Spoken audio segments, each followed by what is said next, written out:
Hello दोस्तों, आप सभी को प्रभु यीशु मसीह के नाम में जय मसीह की, परमेश्वर के नाम की स्तुति और महिमा हो। फिर से मैं आप सभी का स्वागत करता हूं हमारे एक और नए वीडियो में। दोस्तों, आज का जो ये वीडियो है ये बहुत ही ज़रूरी वीडियो है उन लोगों के लिए जिन्होंने अभी तक बपतिस्मा नहीं लिया है, और उन लोगों के लिए भी ज़रूरी है जिन लोगों ने बपतिस्मा ले लिया है, क्योंकि इस वीडियो के माध्यम से मैं आपको बपतिस्मा लेने के बारे में बहुत ही ज़रूरी जानकारी देने वाला हूं, बाइबल के वचनों के आधारित, और ऐसी बातें बताने वाला हूं जिन्हें शायद आप नहीं जानते हैं। क्योंकि बहुत सारे लोग बपतिस्मा ले लेते हैं और एक ऐसी बात जो उनको पता होनी चाहिए उन्हें नहीं मालूम होता, बस किसी के कहने में आके बपतिस्मा ले लेते हैं। और बहुत सारे लोग बपतिस्मा लेने के बाद में पछताते हैं कि हमने पहले बपतिस्मा क्यों ले लिया, या इस कारण से बपतिस्मा हमने क्यों ले लिया। तो आज के इस वीडियो के माध्यम से जो बातें मैं आपको बताने वाला हूं, अगर आप उन बातों को समझ जाएंगे तो आप वचन के अनुसार अच्छे से बपतिस्मा ले पाएंगे, बाइबल के अकॉर्डिंग बपतिस्मा ले पाएंगे, जो कि बाइबल हमें बताती है। तो आज के वीडियो को बड़े ध्यान से देखिएगा। अगर आपने बपतिस्मा ले लिया है, आज लिया है, कल लिया, या एक साल पहले ले लिया हो, उससे पहले ले लिया हो, तो भी ये वीडियो आपके लिए बहुत ज़रूरी है।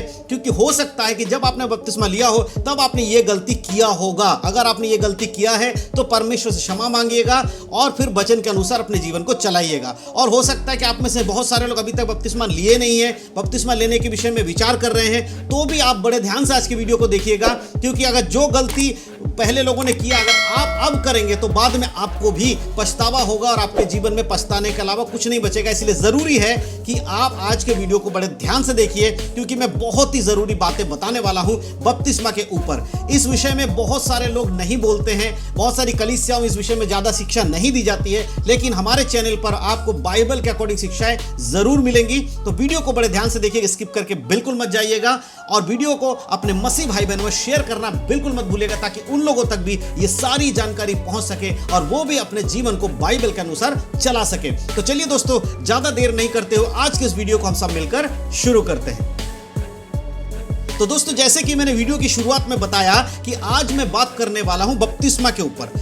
अगर एक व्यक्ति प्रभु यीशु मसीह पे विश्वास करता है तो उसके लिए सबसे जरूरी एक चीज विश्वास के बाद जो उसको करनी होती है वो है बपतिस्मा, उसे लेना होता है। जब एक व्यक्ति यीशु मसीह पे विश्वास करता है उसका अगला चरण जो है वो है बपतिस्मा। हर विश्वासी को बपतिस्मा लेना अनिवार्य है। ऐसा नहीं है कि कोई यीशु मसीह पे विश्वास कर ले और उसके बाद वो बपतिस्मा ना ले, बस ऐसे ही जीवन जिए, ऐसा नहीं है। बाइबल कहती है विश्वास के बाद, उद्धार पाने के बाद आपको बपतिस्मा लेना जरूरी है। हर एक के लिए मैंडेटरी है, बहुत जरूरी है, मतलब जरूरी है, लेना ही लेना है।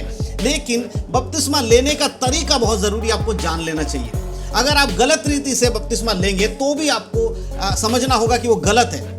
और बहुत सारे लोग बपतिस्मा लेते हैं, उनको पता ही नहीं होता कि आखिर बपतिस्मा क्यों ले रहे हैं, किस लिए ले रहे हैं। तो मैं आपको कुछ वचनों के द्वारा कुछ बातें बताने वाला हूं, ध्यान से सुनिएगा। अगर आप बपतिस्मा लेना चाहते हैं या आप पहले से ले चुके हैं। सबसे पहले मैं एक वचन आपके लिए पढ़ना चाहता हूं, मत्ती रचित सुसमाचार और उसका 28 अध्याय के 19 आयत में आपके लिए पढ़ूंगा, जहां पर यीशु मसीह ने आज्ञा दिया बपतिस्मा के ऊपर। यहां लिखा है, इसीलिए तुम जाओ, सब जातियों के लोगों को चेला बनाओ और उन्हें पिता और पुत्र और पवित्र आत्मा के नाम से बपतिस्मा दो। जब यीशु मसीह संसार से जा रहे थे, यानी कि उनका स्वर्गारोहण हो रहा था, बादलों पर उठाए जा रहे थे, तब उन्होंने अपने चेलों को यह आज्ञा दिया कि देखो, समस्त जगत का अधिकार मुझे दिया गया, इसीलिए तुम जाति जाति के लोगों में जाओ और उन्हें जाकर सुसमाचार सुनाओ, और जो विश्वास करेगा उन्हें पिता पुत्र पवित्र आत्मा के नाम से बपतिस्मा दो। तो बपतिस्मा सबके लिए जरूरी है, क्योंकि ये यीशु मसीह की आज्ञा है, परमेश्वर की आज्ञा है। इसलिए बपतिस्मा तो सबको लेना है, जो विश्वास करेगा उसको बपतिस्मा लेना है। तो यहां सबसे पहली चीज क्या समझते हैं, जो सुसमाचार को सुनता है, उस पर विश्वास करता है, यीशु मसीह के वचन के अनुसार चलने का निर्णय लेता है, उस व्यक्ति को बपतिस्मा लेना चाहिए। तो आप समझ गए बपतिस्मा किसको लेना चाहिए।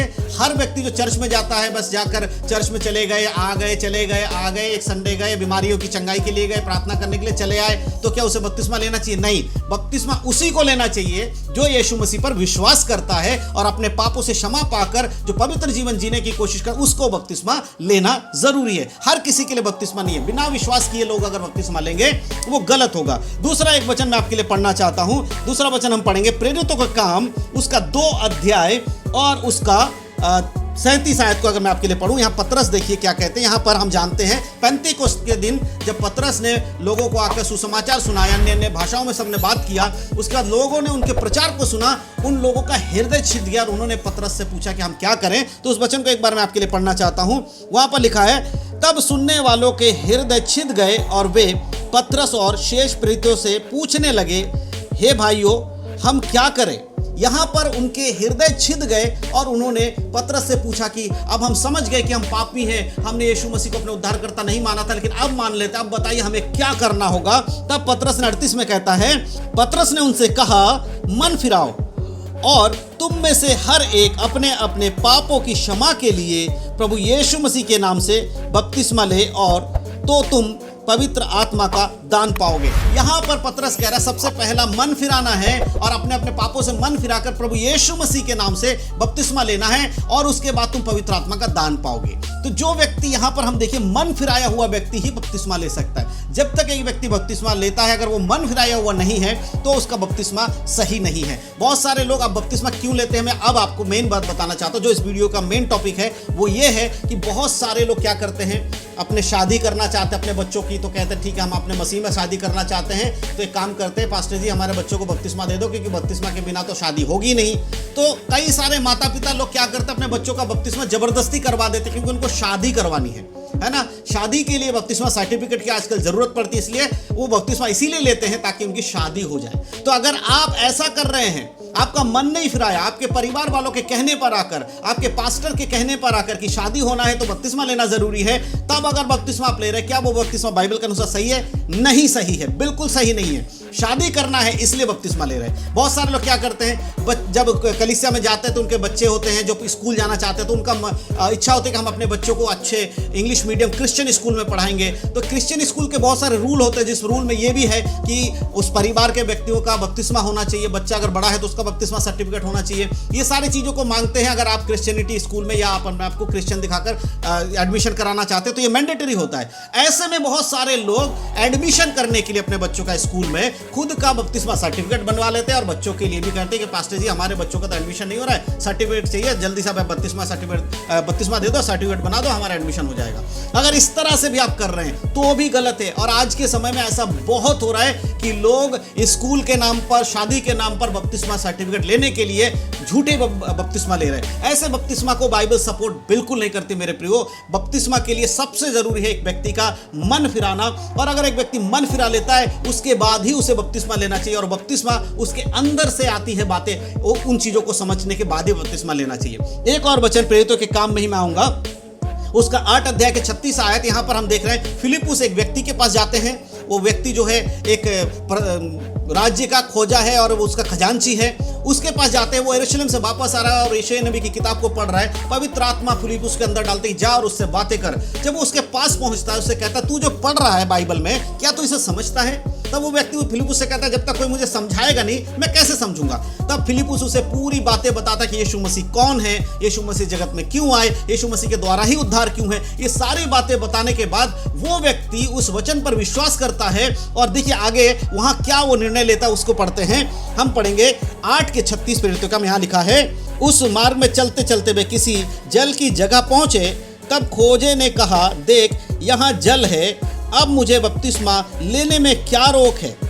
इसलिए देखिए यहाँ पर जब हम वचन पढ़ते हैं, यहाँ पर लिखा है कि खोजा कह रहा है कि देख अब मुझे बपतिस्मा लेने में क्या रोक है। लेकिन उसने बपतिस्मा कब लिया? जब उसने यीशु मसीह के सुसमाचार को सुन लिया। तो जब आप यीशु के सुसमाचार को सुनते हैं, आपके हृदय में परिवर्तन होता है। आपको पता चलता है कि सत्य, मार्ग, जीवन केवल यीशु मसीह है। यीशु मसीह के अलावा कोई उद्धार करता नहीं है। अब मैं यीशु को छोड़कर नहीं जाऊंगा क्योंकि मुझे मेरा उद्धार करता मिल गया है। इस बात को जब आप समझ लेते हैं, इसका निर्णय कर लेते हैं कि अब मैं पवित्र जीवन जीऊंगा, तब ही आप बपतिस्मा लें। अगर आप शादी के नाम पर, बच्चों के एडमिशन के नाम पर या किसी और चीज के लिए बपतिस्मा ले रहे हैं जिसके आपको सर्टिफिकेट की जरूरत है, आपको उसकी नीड है, तो अगर आप बपतिस्मा ले रहे हैं तो क्या वो बपतिस्मा सही है? नहीं मेरे प्रियो, वो बपतिस्मा सही नहीं है। तो जितने लोग अभी बपतिस्मा लेने के विषय में विचार कर रहे हैं, प्लीज अपने आप को जांच लीजिए कि आप बपतिस्मा क्यों लेना चाहते हैं। क्या वाकई में बाइबल के अनुसार आप विश्वास कर रहे हैं परमेश्वर पे, यीशु मसीह पे, तभी बपतिस्मा ले रहे हैं, या फिर आप इसलिए बपतिस्मा ले रहे हैं ताकि आपके कुछ काम रुके हुए हैं उस काम को आप निकाल सके। सके। अगर आप ऐसा कर रहे हैं तो याद रखिए परमेश्वर की दृष्टि में तो पाप है ही है,